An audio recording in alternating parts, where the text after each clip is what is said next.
how to cancel your Exitlag subscription.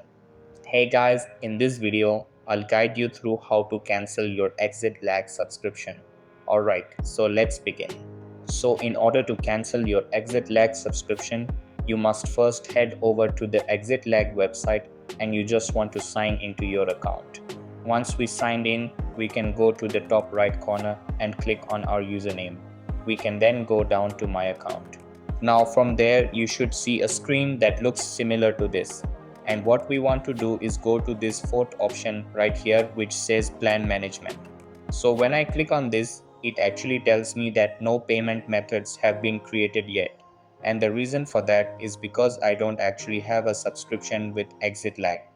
However, if you do have an active Exitlag subscription, you'll be able to see the plan that you bought in here, and there will be a button that says cancel, so you can simply click that cancel button, and from there you will have successfully cancelled your Exitlag subscription. So that's basically how you can cancel your Exitlag subscription. So that's all for this video. Consider subscribing if you find it helpful, and I'll see you in the next one. Thanks.